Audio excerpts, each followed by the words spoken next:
I am just putting it on. Okay.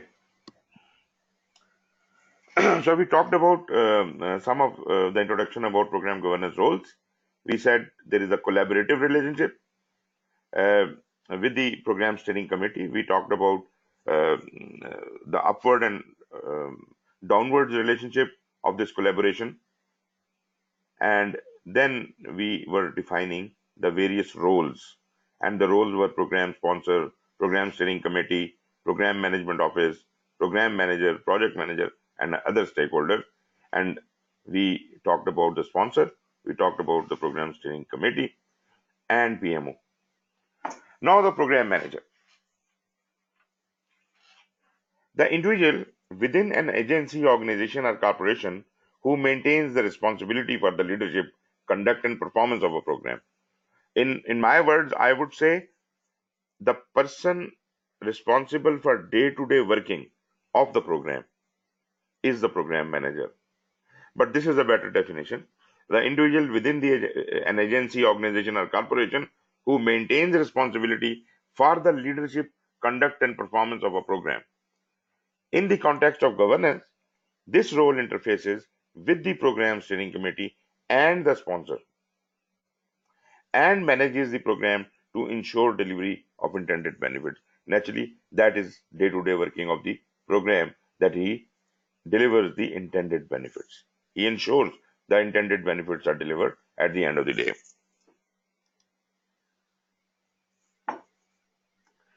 Project managers naturally come under the program manager. They do not have any direct responsibility towards the program governance, but naturally they are to be interacting with the steering committee for this governance purposes while a project or a component is being initiated or is being closed. So project manager is the person assigned by the performing organization to lead the team that is responsible for achieving the specific project objectives.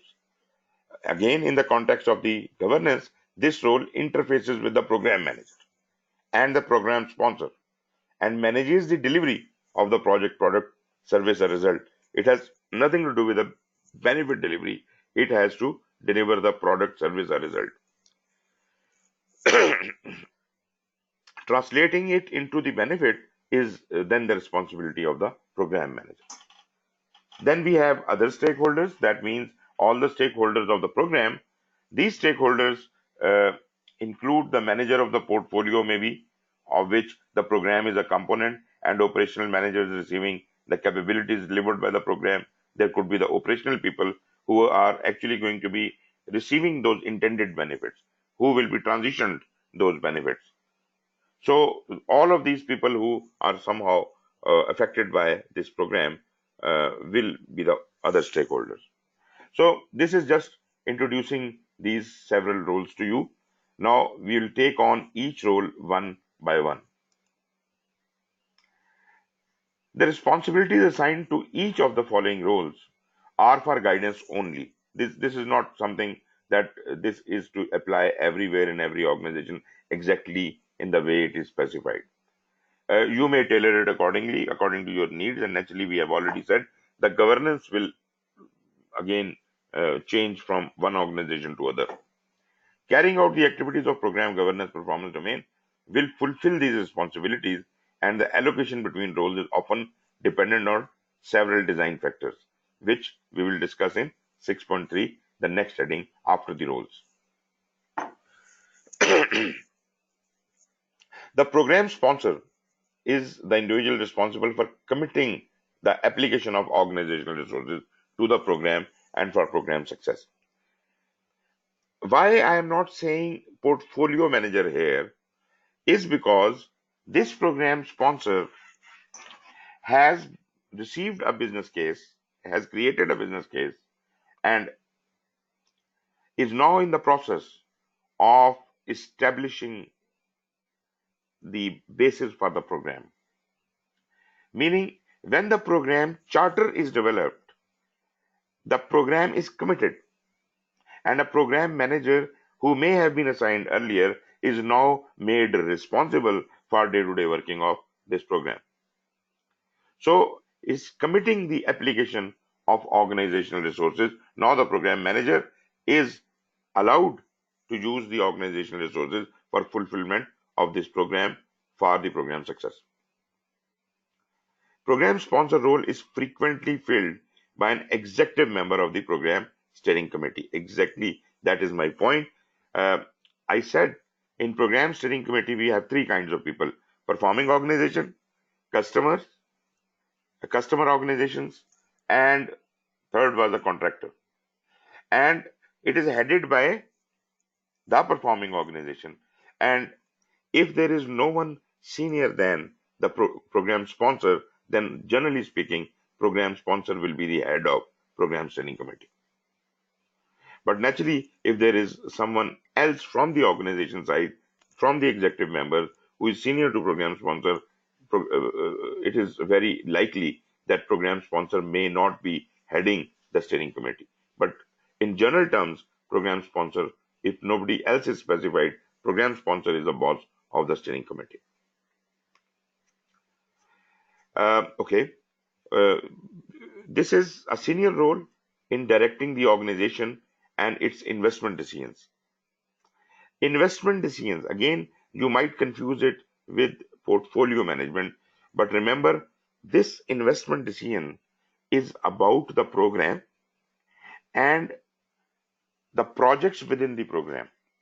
As I said earlier, a program behaves like a portfolio for the projects, the constituent projects of the program, are the components of this program. So all the investment decisions taken within this program are the responsibility of the program sponsor. And who is personally vested in the success of related organizational programs? So this is the program sponsor. In many organizations, program sponsor acts as the chairperson of the program steering committee. This is exactly what I said.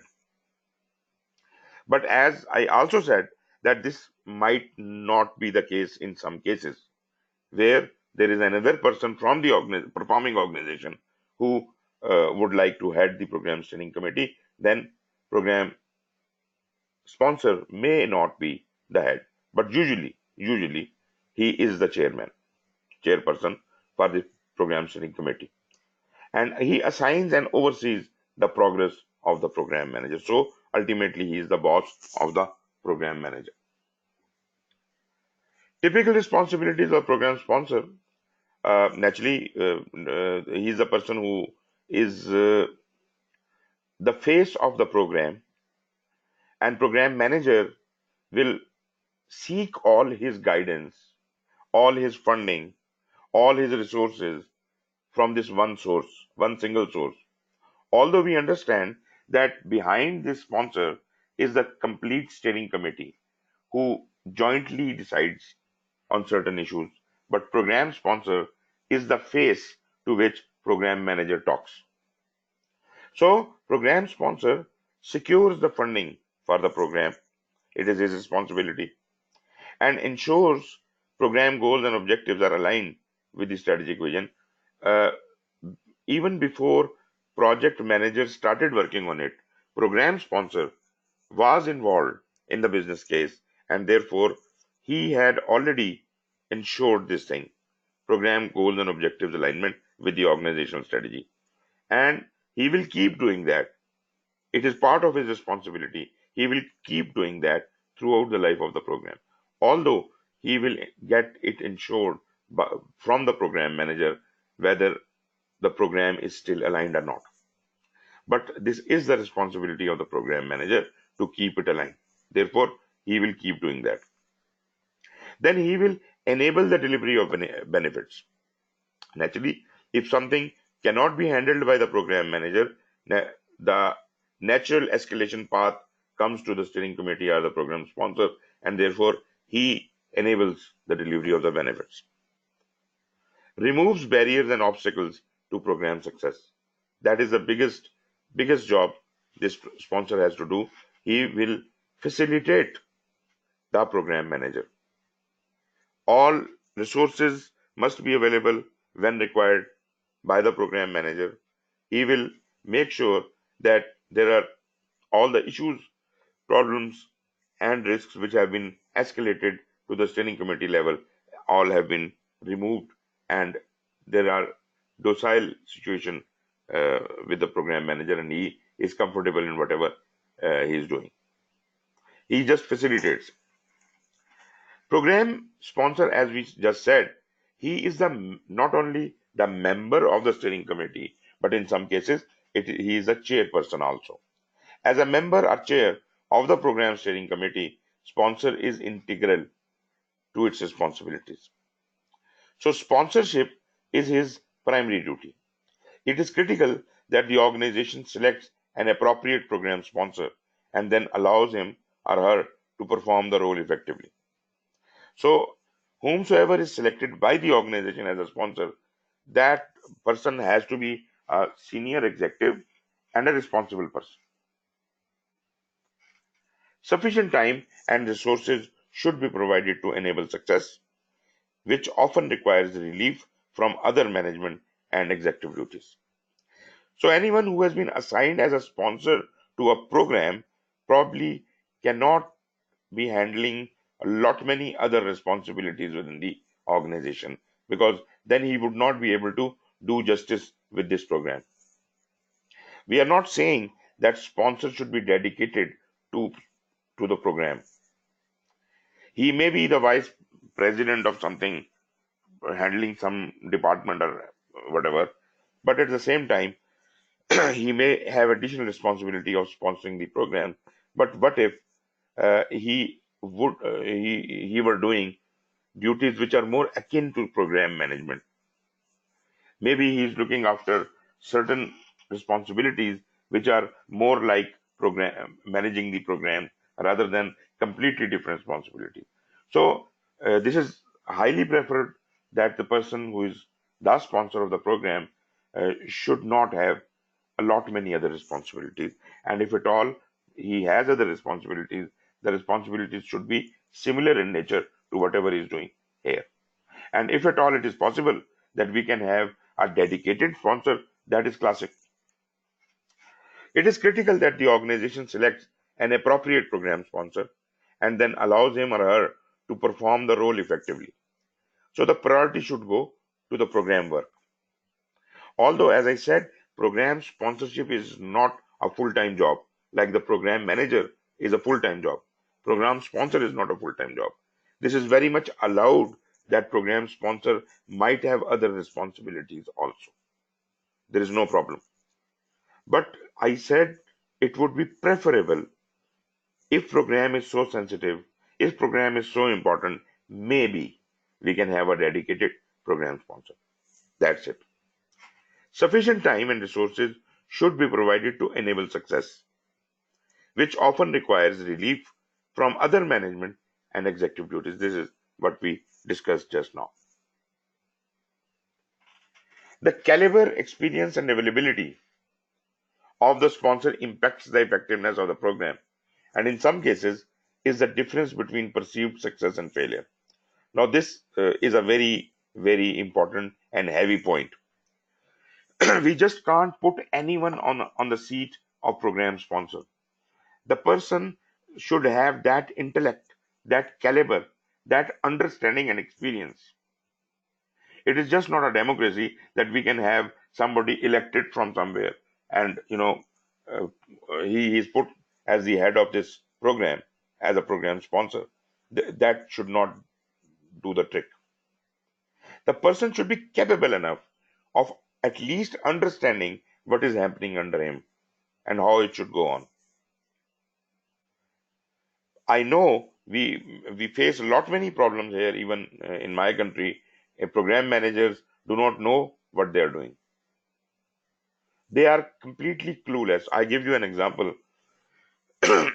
Normally, what happens is when we have got international funding coming to Pakistan and we are having various programs run by WHO and many other organizations, they create a new setup of that program, and naturally they hire program managers and team and all that, but the program sponsor they usually take from the government, retired officers from the government, And these retired officers might have been secretaries or the highest level uh, of the bureaucratic chain.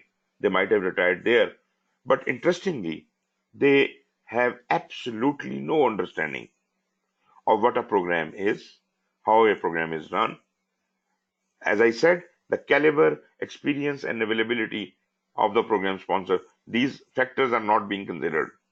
So what happens is the person sitting on top knows absolutely nothing about the program, and then how can he resolve the issue? There was a similar program, and that was on the uh, environmental program. So somebody came to me, the program manager came to me, and he told me that they are facing some problem, and the program has been delayed. It has not been properly started for last 3 years, and now we are almost at the halfway through. We should have been halfway through with this program, and we have achieved absolutely nothing so far.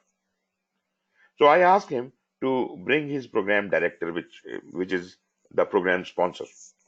We call in government we call him the program director. I asked him to set up a meeting with him, and I will ask him. So the person was a retired secretary from government of Pakistan, Environment Directorate, and we had a meeting, and I asked him, "Can you please brief me about your program?" Trust me, he did not even know the full name of his program. He could not explain a single word about the program. He just was sitting at the head seat and enjoying the perks and privileges. Everything was to be done by the program manager. This is not exactly what we want. This is not the program sponsor we are looking at. So I hope you understand my point, why it is important that this person should be intelligent enough to handle his job. I don't ask him to be such an expert that he should start micromanaging the work of the program manager. That is another evil. The program sponsor should not micromanage the program manager, but at the same time, he should have sufficient understanding and caliber and experience to see if the program manager is working fine or not. Very often, the program sponsor is required to drive changes through the organization. So he has to spearhead the program's cause so that operations can accommodate capabilities delivered by the program. He has to prepare them. He has to prepare the people in operations or the customer organization when the intended benefits are about to be delivered, and to secure the available positive benefits and steward the handling of negative benefits. So this gimmickry is all to be done by the program sponsor. This is not the job of program manager or anyone else. As such, the sponsor is integral to the communication and stakeholder processes. So what should be the attributes of this effective sponsor? Ability to influence stakeholders, naturally. We have talked a lot about stakeholders. So incapacity of a sponsor. Just consider how much influence you should be able to exercise with your stakeholders. Ability to work across different stakeholder groups to find mutually beneficial solutions. So he will be meeting a lot many stakeholders, and maybe a customer group has come today, and tomorrow he has a meeting with the contractor group or some other group, and this way he can kind of remove the conflicts, negotiate with different stakeholders, and bring them all on a common ground. He should provide overall leadership to the program. Decision making authority, because this is the culmination of the escalation path for the program manager. Program manager will escalate all his issues for decision making to this one source, and he should be an effective communication uh, should have effective communication skills. He should be able to express himself, should be able to communicate. So all the characteristics. Naturally, At such a senior position, the person would have these communication skills. We are not dealing with some internee or a person new to the job. This is a person with at least 20 to 25 years of experience. Most organizations seek to ensure appropriate program governance by establishing program steering committees that are responsible for defining and implementing appropriate governance practices, which we have discussed earlier. We discussed 12 different governance practices.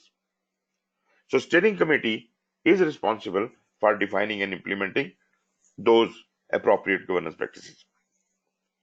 Program steering committee are usually staffed by individuals who are either individually or collectively recognized as having organizational insight and decision-making authority that is critical to the establishment of program goals, strategy, and operational plans. So, no unnecessary people, key stakeholders only. We have talked about the stakeholders, but here we are talking only about the key stakeholders who, as we did in the analysis, who matter the most to the program, which we have to manage very closely. Probably these people in the steering committee are, the cream from that manage closely stakeholders. Program steering committees are usually composed of executive level stakeholders. Naturally, these people are not, the lower level people. They are the top level people who have been selected for their strategic insight, technical knowledge, functional responsibilities, operational accountabilities, responsibilities for managing the organization's portfolio, and abilities to represent important stakeholder groups. You see, for example, my program steering committee is going to have only three members, one from the performing organization, one from the customer side, and one from the contractor side. Okay. From performing organization, we agree that we have the program sponsor heading it. So, who is coming from the customer side? Say you have got a huge group of customers. One person who will be selected to represent all of those customers should have naturally the senior position, should have representation of all of those people. So probably this is a case for executive level stakeholder. Similarly, we have 20 contractors who will represent all the contractors. Naturally, the biggest contractor, the heaviest stakeholder would be the person who will be dealing with and representing with all these stakeholders. So naturally, the people who are going to be selected for steering committee are going to be very senior people, and they will have their insights and all, and they will be able to man the steering committee.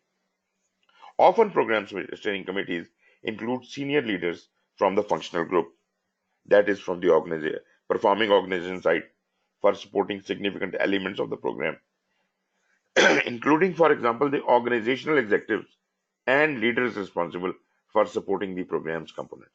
Okay, when I said three people, I did not mean that there are only three members in steering committee. That I was saying at minimum if you had to select three people. But you can have as many, but naturally we do not want to make the steering committee very heavy. We can have 3, 6, 9, 12, but naturally more members than 12 would be very heavy. But I leave the decision to you. Whatever the size of your organization and your program is, depending on that, you can select the size of your steering committee. So program steering committee staffed in this way improve the likelihood that the activities described in the program governance performance domain will be well positioned to efficiently address issues or questions that may arise during the performance of the program. So they should be prepared how to deal with the escalated issues, risks, and problems, how to initiate the programs, how to issue the charters for different components, how to do the closures of various components, and the transitioning and sustainment of the program. So naturally, all of these things they must know. Program steering committees ensure that programs are pursued in an environment with appropriate organizational knowledge and expertise, well supported by cohesive policies and processes, and empowered by their access to those with decision making authority. So, if the program steering committee is there to make the final decision, naturally they will do it. But if the decision has to be further escalated up to the top level executives, maybe the CEO, then they would know who will make the decision and how to take it to him. So they will ensure the programs are pursued in an environment with appropriate organizational knowledge and expertise. So these people should know and will know. Typical responsibilities of the program steering committee would be providing the governance support for the program to include oversight, control, integration, and decision making. Just look at it. Do you think oversight should be responsibility of the steering committee? Definitely. But as I said, no micromanagement. Steering committee level, sponsor level, program level, at all levels, I say no micromanagement. But oversight is okay. You define what level of oversight at various levels is to be adopted. Everyone at every level will have to exercise control over the program. So, what level of control and how integration is very important, because all the work of the program has to be visualized, integrated, and their benefits have to be joined together. This all is to be seen by the steering committee, and ultimate decision making body is the steering committee. Provide capable governance sources to oversee and monitor program uncertainty and complexity related to achieving benefits and delivery. Again, it means the same, that anything which is beyond the control of the program manager will automatically be escalated here. So if there is uncertainty beyond the control of program manager or complexity beyond the control of program manager, program steering committee is there to facilitate this for the program manager. Ensure program goals and planned benefits align with the organization strategy. So program steering committee is consistently and continuously looking after this. And naturally, program manager is the head of it, and program manager's duties also had some of these features. Conduct planning sessions to confirm, prioritize, and fund the program. As you have studied, that program sponsor is going to make available the funding. So whatever funding has been made available, confirming that, prioritizing that, so this decision has to come from the steering committee. Endorse or approve program recommendations and changes. That is the change control. Resolve and remediate escalated program issues and risks. Provide oversight in monitoring so program benefits are planned, measured, and achieved. So special care is to be taken in monitoring the program benefits. How well are they being planned, measured, and achieved? Provide leadership in making, enforcing, carrying out, and communicating decisions. I hope this is self-explanatory. Whatever decisions are to be taken, they have then to be communicated. So if you have got governance making the decisions, and you have got stakeholders, and you have got communication channels, so all of this has to be integrated, and this communication has to happen. Define key messages that are to be communicated to the stakeholders and ensure they are consistent and transparent. Transparency is very important. Naturally, consistency is also an important, but transparency is very important, as I have been harping on this point, that there is no secret as such from the stakeholders. Everything should be tailored according to the needs of the stakeholders, except for if there is a company secret or national secret or something like that. And for that, we do have mechanisms in place. We do have non-disclosure agreements and all that.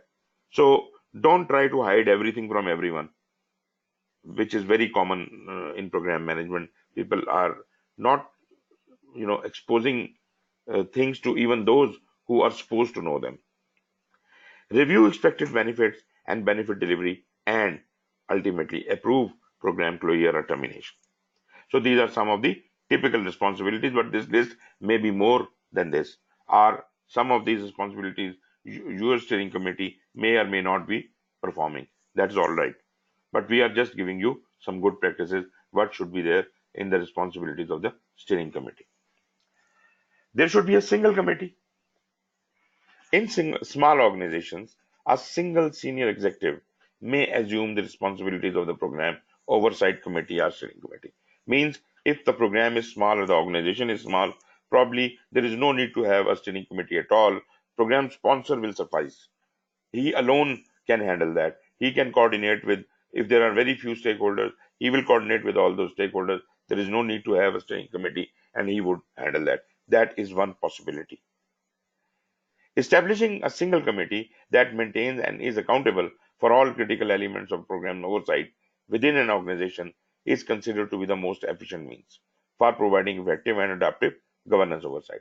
Small organization, you put one single committee for all the programs, and program sponsors, all program sponsors take their problems or escalations to this single program steering committee. That is one possibility, right? But even if, the point which I am trying to raise here is, even if there is a no steering committee and you may be directly communicating with a higher level management, then program sponsor is the person making decisions or taking on the role of the steering committee. So if there is no separate steering committee for the program, then there might be a centralized steering committee, or even if that is not available, then program sponsor can suffice. There can be multiple committees, as we have already said. Where there may be, for complex organizations and programs, there might be a series of committees, maybe a project board on top and a steering committee in bottom. Maybe a change control board also exists, and things like that.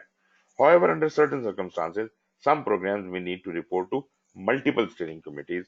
For example, programs that are sponsored or overseen jointly by private or government organizations, programs managed as collaboration between private but otherwise competitive organizations, or programs in exceedingly complex environment whose subject matter experts cannot be effectively assembled into a single program steering committee. So these are few examples where we can have more than one steering committees working, or more than one hierarchies of steering committee may exist. Authority under these circumstances, it is critical that the systems and methods for program governance and the authority for program decision making be clearly established in the program governance plan. If there are three different steering committees of three groups of experts, who is the final authority has to be defined in the program governance. Or even if these various levels of steering committees are in hierarchy, then what kind of decisions have to be taken at what level?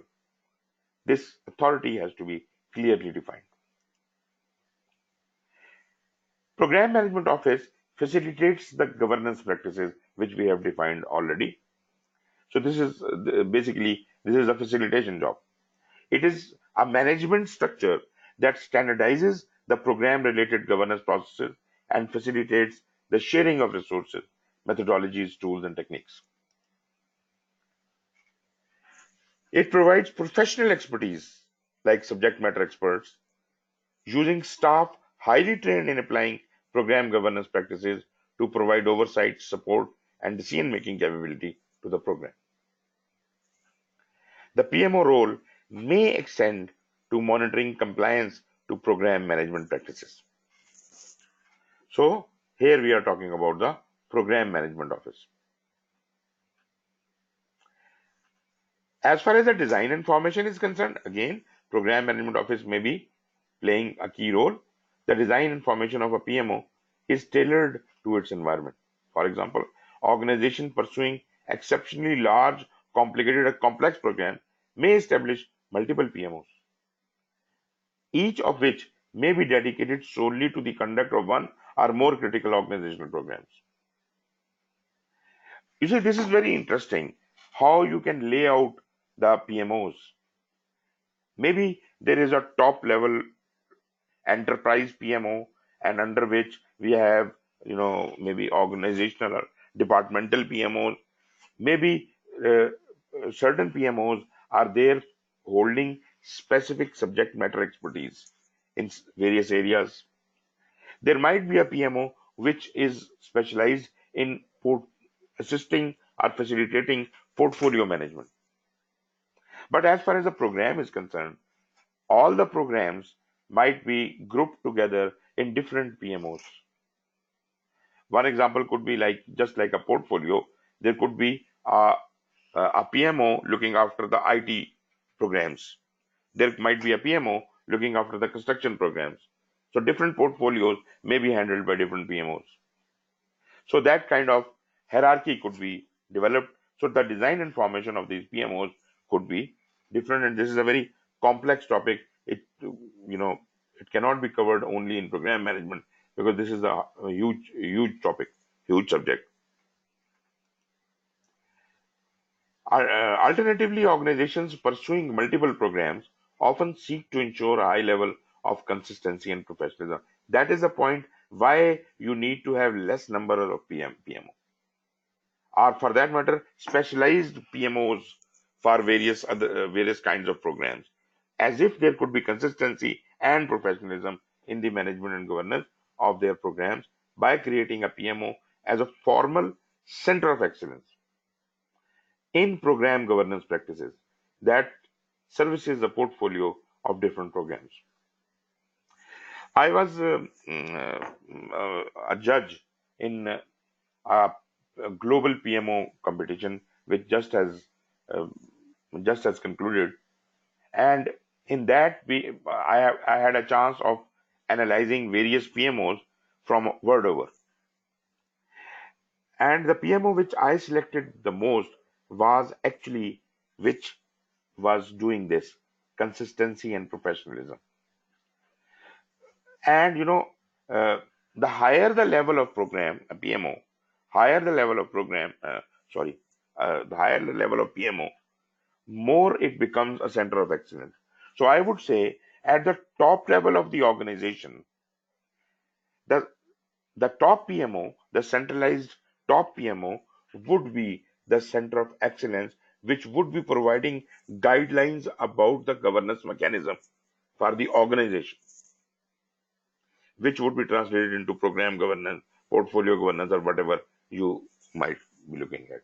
So I only could find one PMO which was fulfilling all these requirements. For any program, the PMO may be created or may leverage an existing function.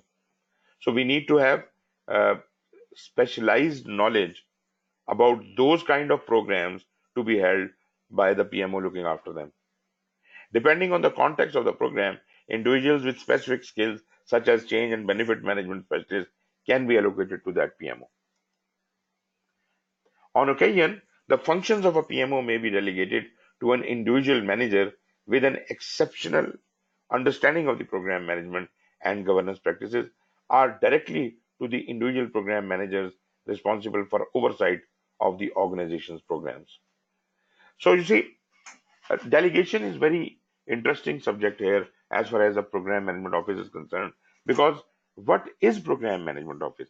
Basically, this is a support mechanism for the top level management. Otherwise, we do have the program sponsor, we do have the project sponsors. So basically, those sponsors are directly answerable to the top level management.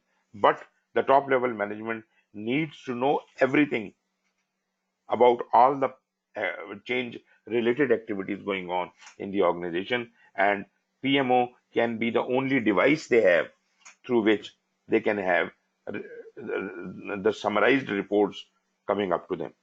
But for the top level executive, it is extremely difficult to collect all the reports from all the projects and programs, and then try to summarize it himself. Top level management cannot do that. So basic purpose of setting up a PMO is providing a support office for the top level executive, as if all this data can be churned into summarized reports, as if proper decision making can be done. That is the primary purpose of PMO. Now we can do a lot many things with PMO. We can then use it as a support office for the subordinate projects and programs. It can be used for developing the governance structure. It can be used for establishing the project management system. So a lot many things can go on, but the primary purpose is supporting the top level management. Coming over to the program manager, he is the individual responsible for management and oversight of the program interaction with the program governance function. So he is the connection between the governance function and the program activities. Program manager is granted authority. You see, authority to some level. This is kind of a delegation. Program manager does not have all the authority. Program manager is granted authority for what? To make certain decisions on behalf of the program steering committee. Not all the decisions. Program steering committee may have delegated the authority of making certain decisions, but other decisions still will go to the steering committee, escalated to the steering committee. For decisions outside of this agreed upon authority, it is necessary for the program manager to secure authorization. If at all he needs to make a decision which on a subject which he is not authorized, then he needs to secure that authorization from the program steering committee. The number of factors may influence the authority granted to the program team. That includes the experience of the program manager. Naturally, more experience the program manager is, more delegations he can have. The size and complexity of the program and its components, and the degree of coordination required to manage the program. I believe that any person who has been placed as a program manager must have at least 8 to 15 years of experience. And such a person will be an experienced program manager, will have had an experience of dealing with size and complexity, will be able to establish a degree of coordination required to manage the program.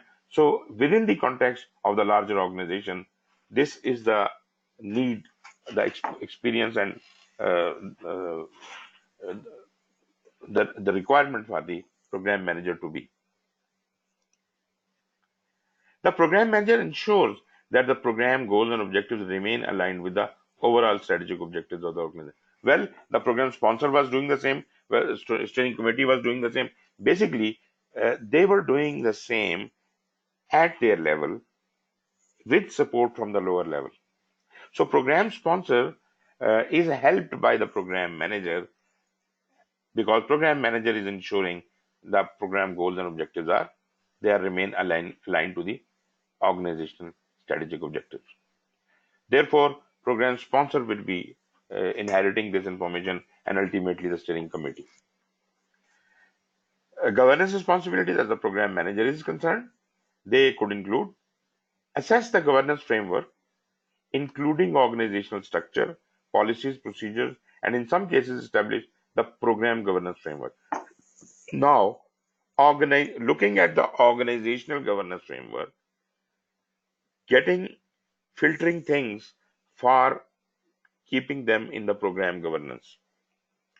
But it is not all the responsibility of the program manager himself that he will create the program governance plan. No, program governance plan is not made by the program manager. It is made by the steering committee, the sponsor, and program manager is facilitating that. He may help translate the organizational governance framework into the program governance framework. But ultimately, whatever is decided by the steering committee would then be given to program manager to govern. Oversee program conformance to the governance policy and procedure. This is what program manager is supposed to be doing. The governance structure which has been given to him, he will ensure the things are happening according to that. Manage program interactions with the steering committee and the sponsor. Manage interdependencies between components within the program, and that is a more crucial job because uh, the various components, which component is finishing, what it is delivering, and what is going to uh, transitioning to the customer or going to another program or what another component. So whatever it is, this all has to be very carefully governed, and the governance mechanism has already described that. Monitor and manage project risk, performance, and communication. So these are some of the responsibilities program manager will be performing. More, manage program risk and issues, and escalate critical risks and issues beyond program manager's control to the steering committee. So things which cannot be handled by the program manager himself will be escalated upwards. Monitor and report on overall program funding and health. So it is a suggestion. He doesn't have any power. Program manager doesn't have any power to define the funding or the health. The health check is the responsibility of the program steering committee. The funding program sponsor is going to secure it, but he can uh, submit reports, monitor the existing funding, how it is being spent, how the program health is going on. So these reports are being submitted as if the decision maker sitting in the steering committee can make better decisions. Assess program outcomes and request authorization from the steering committee to change overall program strategies. So if there is a need, the change request will be moved and whole case will be forwarded to the steering committee. Create, monitor, and communicate the program integrated roadmap, which will often be changed, and whatever is the new roadmap, that would be shared, and key internal and external dependencies. Manage, monitor, and track overall program benefit realization. As far as the authorization and initiation is concerned, which we already understand, the program manager will is basically receiving the authorization and initiation for the program. But as far as the components are concerned, he is the authority. Program manager is the authority to issue the program project charters or the component charters and initiate them, although he has to keep the steering committee informed which projects have been initiated and how. So they are only involved in at the time of initiation or closure of a component, but basically the responsibility of initiating or closing a component is with the program manager. Program goals are pursued and benefits are delivered by means of authorization and initiation of the components. The authorization of components under the direction of the parent program is conceptually the same as the authorization of the parent program itself by its program steering committee. Thus, programs have a function similar to that of a governance board. So, program will become a governance board for what? For the components. Now, the program manager has become a governance board for the component governance, project governance, component governance. Program managers and program teams may become responsible for a governance function that is often referred to as a component governance. This is what I was referring to. The component governance, or you may call it uh, project governance. In this role, program managers are responsible for defining the framework. Here, program manager is responsible because program manager is the project sponsor. Program manager is the project sponsor or the component sponsor. Therefore, he is responsible for defining the framework, functions, and processes by which their programs, components, projects, and subprograms, etc., will be monitored and managed. The degree of autonomy granted to program managers for oversight of their components and the mechanisms provided by parent programs differ among organizations and at times among programs being managed within a single organization. So, although we do understand that all the components are under the control of the program manager, but still the degree of autonomy may differ for different environments, different organizations, different complexity level. Maybe there is a very sensitive program, and maybe the top level management needs or the steering committee, program steering committee needs everything to be informed to them all the time. Maybe due to the sensitivity of that, that might be the way. While some organizations choose to have components governed by the same program governance structure described by a parent program, others allow the parent program to assume independent responsibility for governance of program components. So, Farel, you cannot hear us?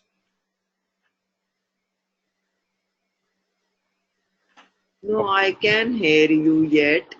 I just lost electricity about 5 minutes ago, but I still have internet and Okay. my laptop is charged. So let's Okay.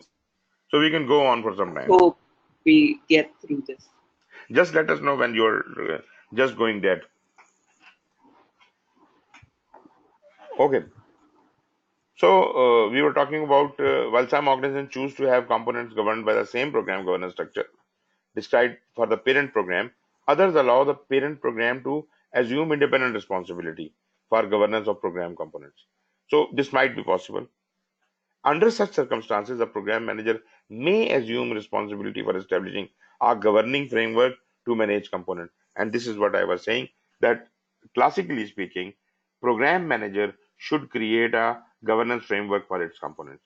But there might be a case where the program governance board uh, takes on the responsibility of all component governance also, which I would not recommend as such until there is a special case.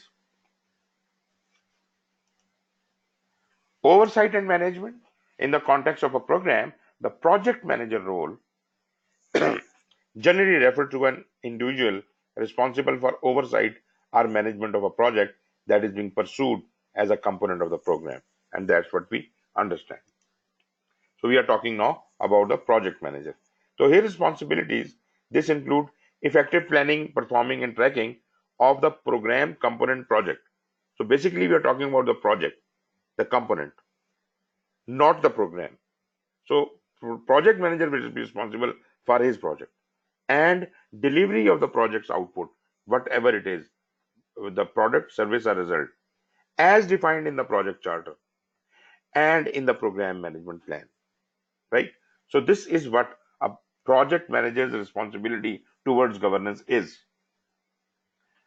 As far as the component governance or the project governance is concerned, in this capacity, the project manager is subject to component governance, which has been provided to him by the program manager, and he is overseeing that. Oversight by the program manager, acting in a role analogous to that of the program steering committee. So, for the project manager, program manager is steering committee, right?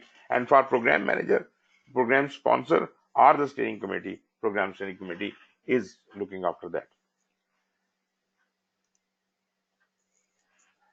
While the role is not always central to the program governance, naturally, project manager has not much to do in program governance, but it has its own governance framework which it has to follow. The typical governance related responsibilities of a project manager may be manage project interactions with the program manager. Naturally, this is the interaction he has to coordinate. Steering committee or sponsor and sponsor oversee project conformance to governance policies and processes, monitor and manage performance and communication. From the project perspective, just read all these points from the project perspective. How project is interacting with the program and the governance requirements of the program wherever they apply. Manage project risks and issues and escalate critical risks and issues beyond project manager's control. So escalation upwards going to the program manager, sponsor, or steering committee. Manage internal and external dependencies for the project and foster engagement of the key stakeholders, that is the project stakeholders. Coming over to the portfolio manager and other stakeholders, several other stakeholders may have program governance related roles. Portfolio manager, for example, may have a role in ensuring that a program is selected, prioritized, and staffed according to the organization's plan for realizing desired benefits. Meaning what? Investment decision making. Which program is better than what? How is it graded? Is it fulfilling its requirement? Which program is fulfilling the benefit delivery better than the other? So it is kind of a continuous check and balance system which will keep weighing and prioritizing various programs even when they are running. And then certain decisions can be taken by the portfolio manager, like we said, termination of the program. Then we have business representatives. As the program progresses, representatives of the business, such as functional representatives and product owners, etc., ensure that the program's direction is aligned to the end customer's potentially evolving requirement. Now, you see, the business representative has a different interest in mind. He doesn't have the benefit delivery, organizational direction in mind. The business representative is trying to see the alignment of the program direction to the end customer's potentially evolving requirement. Is it like, is it being agile to the customer requirements or not? So this is the interest of the business representative. Operational managers, when the program delivers the capability to the organization, the expected or potential benefits can only be realized when the organization is prepared to integrate the capability into its operation. So the people in operations who have to take it over must be ready for that, must be prepared for that. The capability must be enhanced before they can take it on. The operational manager is generally responsible for receiving and integrating the capabilities delivered by other program components for achieving desired organizational benefits. This integration initially often leads to disruption and over the longer term, a steady stream that is different from the previous environment. It is therefore important to the success of the organization and the program that the capability is integrated effectively. The operational manager is supported by individuals assigned the role to manage this change. Such individuals can be sponsor representatives from the receiving business area. Now, this is interesting. Receiving business area may be the customer. Program manager could be the one, project manager, or in many cases, are specialists in the managing business change. So these could all be interacting with the operational manager. This role has governance implications as it informs and performs the governance practices as described earlier. Typically, the individual in this role will be supported by a team from the corresponding business area. So, whichever area you belong to, you will be looking after the interest of that area. Could be other roles. Other governance-related roles include like specialists in certain aspects of the domain, risk specialists, buyers, contractors, and so on and so forth to develop and govern agreements with third-party vendors. So whatever the role is, so those specializations could be taken in the governance perspective. So this culminates our roles. So far, if you have any question, we can talk about it.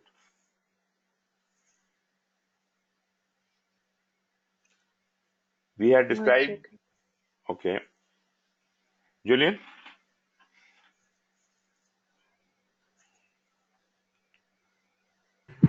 No questions. right. Uh, Let me see how many slides we are left with. Very few, very few.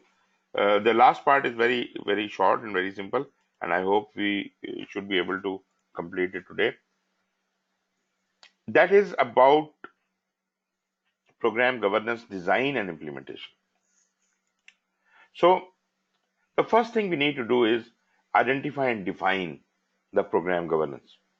Program governance begins with the identification of governance participants. Who are the people who will be involved in this governance? Like, we already defined various roles. Who is the program manager? Who is the program sponsor? Who are the members of program steering committee? Then other stakeholders, project manager, program manager, all that we studied. So identify them and define their roles. Number one. There is also a need to define the specific expectations for how governance related roles are filled and responsibilities discharged.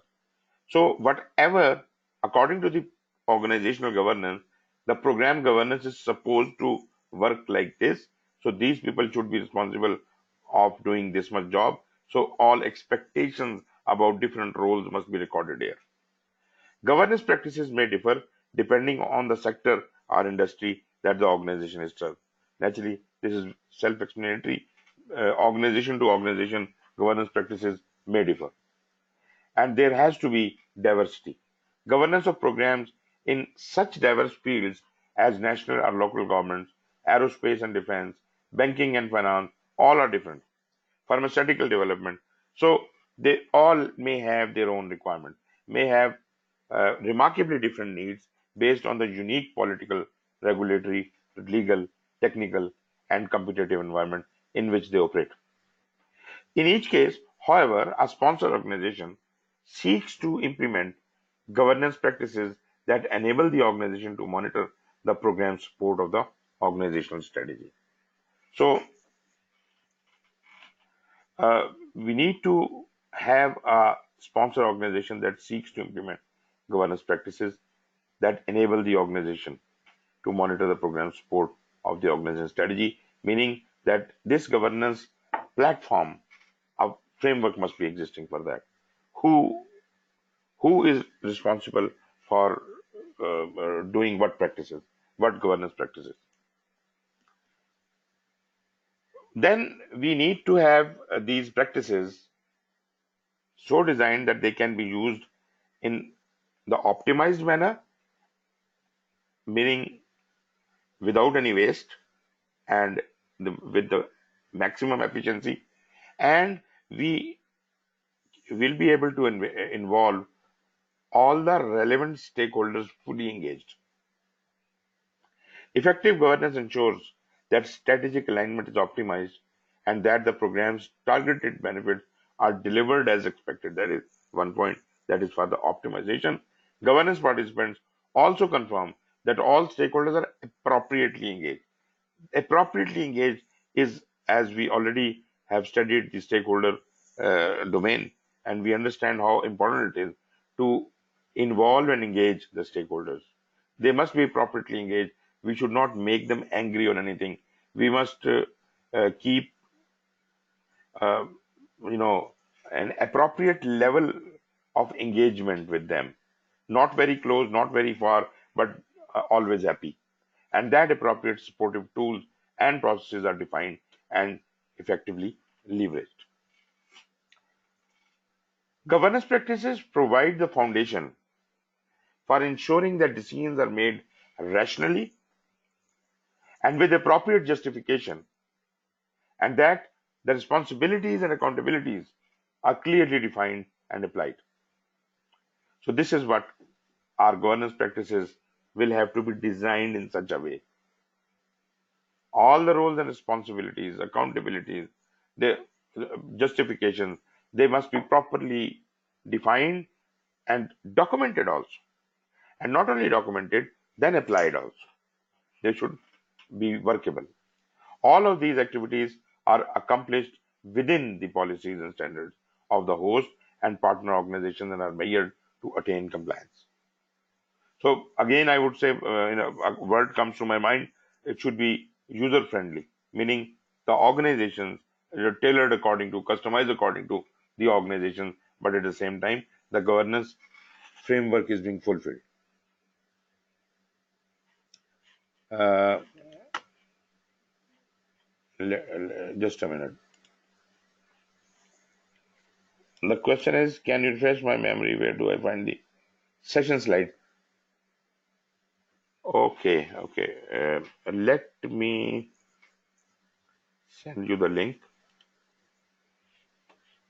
again. Yes. Can you just email it to me? Yes, I can do that. Okay, thank you. So that I'll do after the lecture then. Sure. I just said it right now because I don't know how long my machine's going to last and how long the internet is going to last. Right. So that's why. Okay. Right. I'll email the link. By the way, if you have my earlier email where I sent you earlier, that is the same link. But anyways, I'll send you again. Okay, so we were talking about all of these activities are accomplished within the policies and standards. So we tailor them according to the needs of. I thought the link you sent me was for the videos, not for the slides. Okay, I did send both of them and they were together.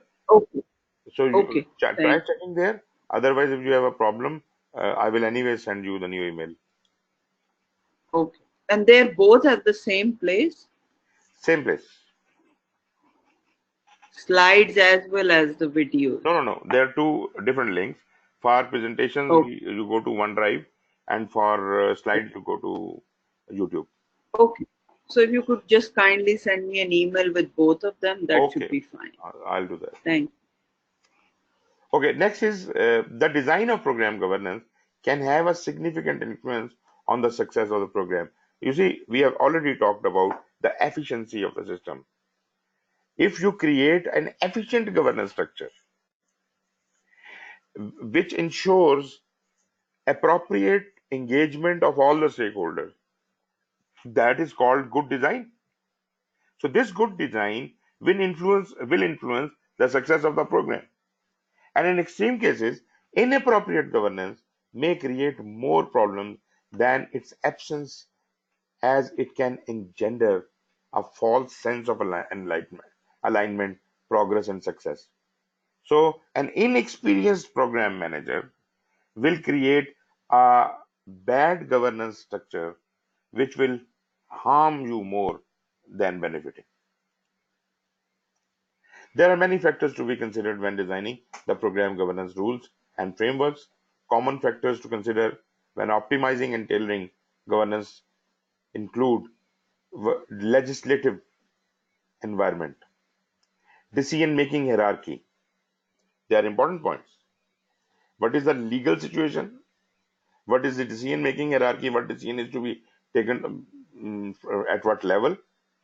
Optimized governance, alignment with portfolio and organizational governance, program delivery, contracting, if you are naturally going to be involved with contracting, risk of failure, strategic importance, PMO, program funding structure. These are some of the topics we need to talk about. As far as legislative environment is concerned, programs that are significantly influenced by changing legislation may benefit from governance design for direct interaction with the legislative authorities. In other cases, the interaction is performed by elements of corporate governance on behalf of the program. Now, you might have seen that if a program is being run under a strong organization, they have got their own legislation and all their policies and everything is governed by the organizational governance. Naturally, the legislation will be dealt at the level of organization. But sometimes programs are so long that they may be 10, 20, 25 years long, and there might be certain legal bindings which are weaved around the program duration. Such like legislative environment should have been properly designed and considered uh, in segregation from the organizational governance. As far as decision making is concerned, it is critical for decision making responsibility to be at the level where competence, accountability, and authority reside. Anyone who does not have competence to make the decision and who is not accountable for that decision or who doesn't have the authority to make that decision, why should he be assigned the responsibility of making that decision? This is again, as we just said before, that a poorly designed system will do more harm than good. Exactly, if you assign decision making responsibilities to wrong people, the decisions will never be taken. A wrong decision will be taken and they will harm your organization. There are complexities to this approach.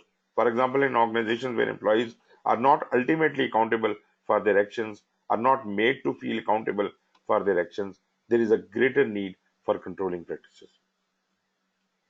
So, I'm sorry, but in a country like ours, the legislations are available, but people, because there is no system of check and balance, people do not follow those legislations, and therefore we have a rising rate of crime.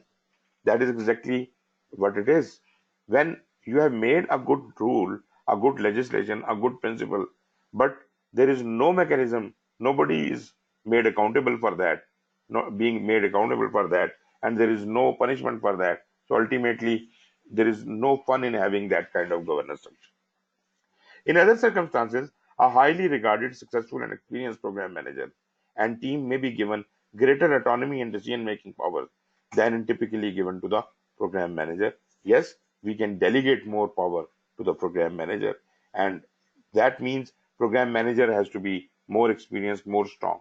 So, such a strong leader may steer his subordinates in the right direction. Optimized governance. Generally, it makes sense for the size of the program governance to be optimized and to be as streamlined as possible while still able to perform the practices of the domain. This will lead to role clarity, effective and targeted support from the organization, and ultimately more rapid and effective decision making, endorsements, and approvals. Generally speaking, when we talk about optimizing, there is more streamlined work to be done, and people think that this is overworking. Basically, this overwork will save their time actually. The thing they were doing wrong, they will not be doing wrong, and therefore the wastage thus occurred will not occur. So optimized governance may look uh, more difficult and difficult to exercise, but this is for the benefit of the program. So governance must be optimized to that level. Program governance should not duplicate program management activity. This is again very important point.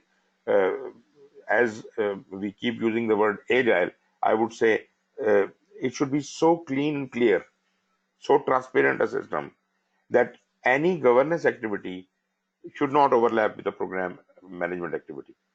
Program management activity may be there to ensure the governance, and governance activity would be there to, whatever that is, but there should not be a duplication to that. Alignment with upper governance. Program governance is impacted by the portfolio governance that it supports. The degree to which the program governance should align with the organizational governance is based on the number, type, and relative importance of the program governance interaction with corporate group and governance. Typically, the need for alignment with organizational governance is greatest in the program definition stage, as the program governance and the program itself are being formulated. So when you are actually laying the foundation of the program, that is the time when you align your program governance with your organizational or upper level governances. Naturally, in the formulation stage only, you need to do that. Otherwise, you will just have to check it. I don't say that we cannot formulate the things. Naturally, by change request, we can do anything. But generally speaking, in the program definition stage, this will happen, and mostly in most of the cases. Then is the program delivery. Program that regularly delivers benefits to the organization is likely to require different governance than a program delivering all or most of the benefits at the end. Regular delivery of benefits potentially requires constant change in the operations of the organization, and the governance to manage this change is critical throughout the life cycle. For contracting, naturally, we always have to get involved with some kind of contracting, some portion of the program or some component is being subcontracted or things. A lot many materials are being acquired, procured for different projects, different components. So this all comes under the contracting and procurement. A program being managed and staffed by employees of the receiving organization is likely to require a different level of governance than a program being delivered by an external party. When in such cases, the management of the legal agreement requires a different governance focus. So that is the problem. We have a contract with one organization, and we have agreed on our governance structure. But what I am subcontracting to someone he is not being governed by that. So we have to ensure that we go by the things which are given in the contract. They must be all be aligned. The governance structure must be translatable to the subcontracts. Risk of failure: the greater the perceived risk of program failure, the greater the likelihood of the governance team will monitor progress and success more diligently. So more dangerous program, you are going to be much more careful. This may manifest in a higher frequency of health checks and less decision-making delegation to the program team. So if sensitivity is so high, then there will be more reviews, right? Reviews. When we said program reviews, they are only at the specific points, specific gateways. But health checks are between those gateways. So the number of these X-rays of the health check will be taken uh, more than frequently, and we will not like to delegate a lot of decision making power to the program team.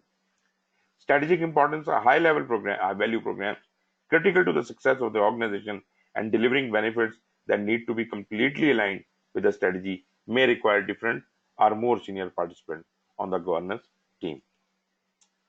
Then PMO, as we talked about, in many projects or program-based organizations, a centralized PMO supports the governance of all programs for that organization.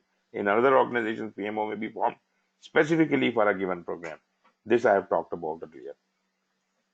Funding structure: when funding is secured from outside the delivering organization, for example from a World Bank, there are likely implications on the design of the governance and the skills required. Life cycle phases: in addition to these factors, the phase of the life cycle also influences program governance because the relative importance of different governance practices differs as the program progresses. The corresponding design of a governance should align with the required practices in a timely manner. Naturally, you understand the governance for the initial activities is quite different from the closure and transition and sustainment. So, therefore, the governance will change and align according to those practices. Then there are some other considerations. As a result of the factors described in this section, there are many considerations to account for in the optimization of program governance. Once program governance is designed and implemented, it is important to exercise mechanisms to assess its effectiveness and to continually improve and optimize it. So we must have a system of check and balance to see that our governance mechanism is well designed and it remains well designed. So if you look at its effectiveness and you find flaws in it, you can continuously improve and optimize it. This is not something which has been designed once and will not be updated.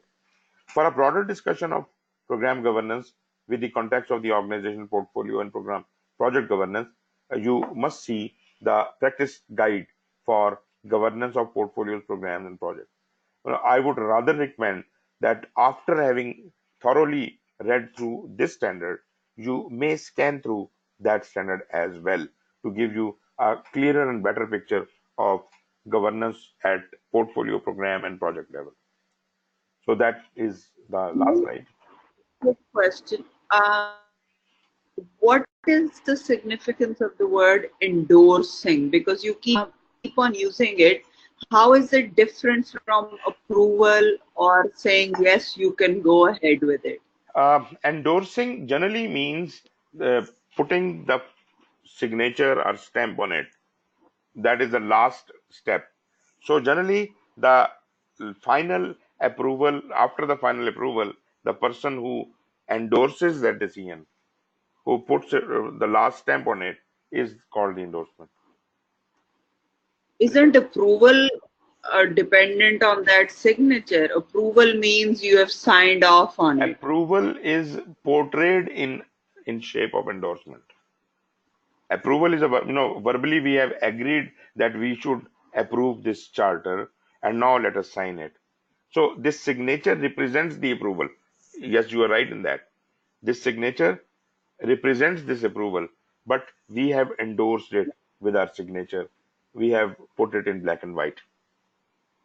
Okay, because I thought endorsement can be verbal as well. Because you say, yes, I endorse your claim, or I endorse this candidate. So Okay. I agree with whatever they stand for. So still, if So you say that I endorse it, that means you have already decided to approve it. When you endorse, you have already decided to approve it. What do you say? but in endorsement, I don't know. I always thought that's why I wanted to know that does endorsement have a specific meaning for just the world of program management or PMI? It's more of a word of program management. It doesn't play a lot of role outside of steering committee. Outside of steering committee, we do not use endorsement anywhere because the charter writing and all that it happens in the steering committee. So when you say in it has been approved.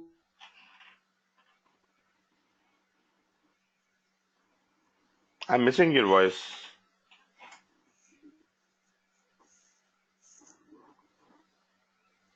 Cannot hear you.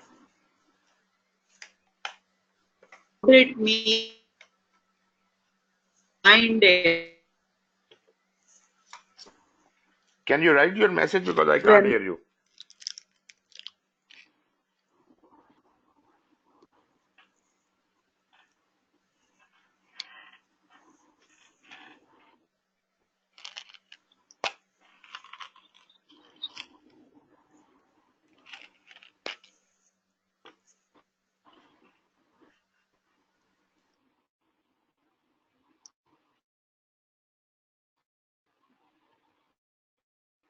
Meanwhile, if Julian, you have any point because we are at the end of the lecture.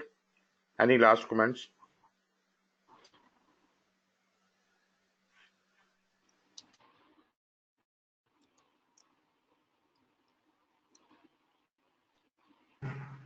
You're breaking up. I think you said, do I have any questions? No, I don't think so. Well, you're right. Uh, Endorsement means that it has been approved already. And endorsement is a proof of approval. Yeah, endorsement is the signature or whatever.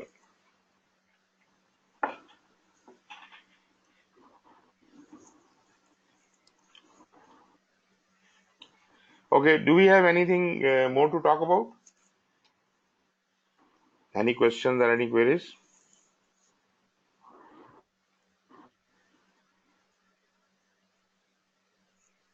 Right, then if you do not have any more questions, we should call it a day then.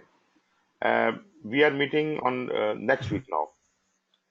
Monday evening Julian time and Tuesday morning mine and Farayal's time. So we will, yes please.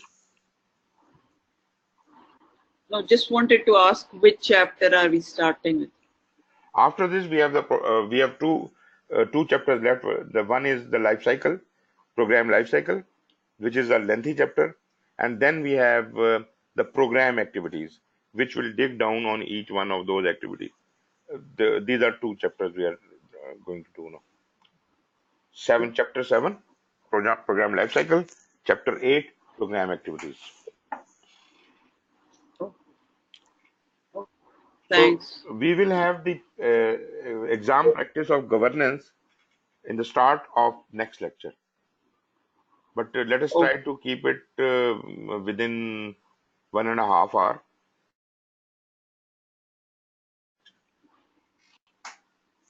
Okay, then thank you. can we Yes, please. send us the practice questions?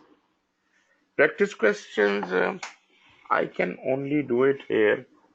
Actually, I have not copied them back from here, and it is very difficult to copy them from here. Let me see. Okay. So if you can send them and then we can go over them beforehand and then we can discuss them with you. That will save time rather than doing it there with you. Hmm. Okay, one thing we can do, and that is, if you have time, if you want, I can keep my computer on, and I can launch the paper. You can do it, and you can take the snaps of that and all that. And later on, next time when we meet, we will discuss them. Are you in a mood of doing that? Okay. So yeah, we can do it right now. We have about 6 to 10 minutes, so we can just take screenshots then. Yeah, you can do it. You can do it. Is it all right, Julian? Yeah, I'll save it. Okay, I'll just launch it, and then it is with you. Here it is.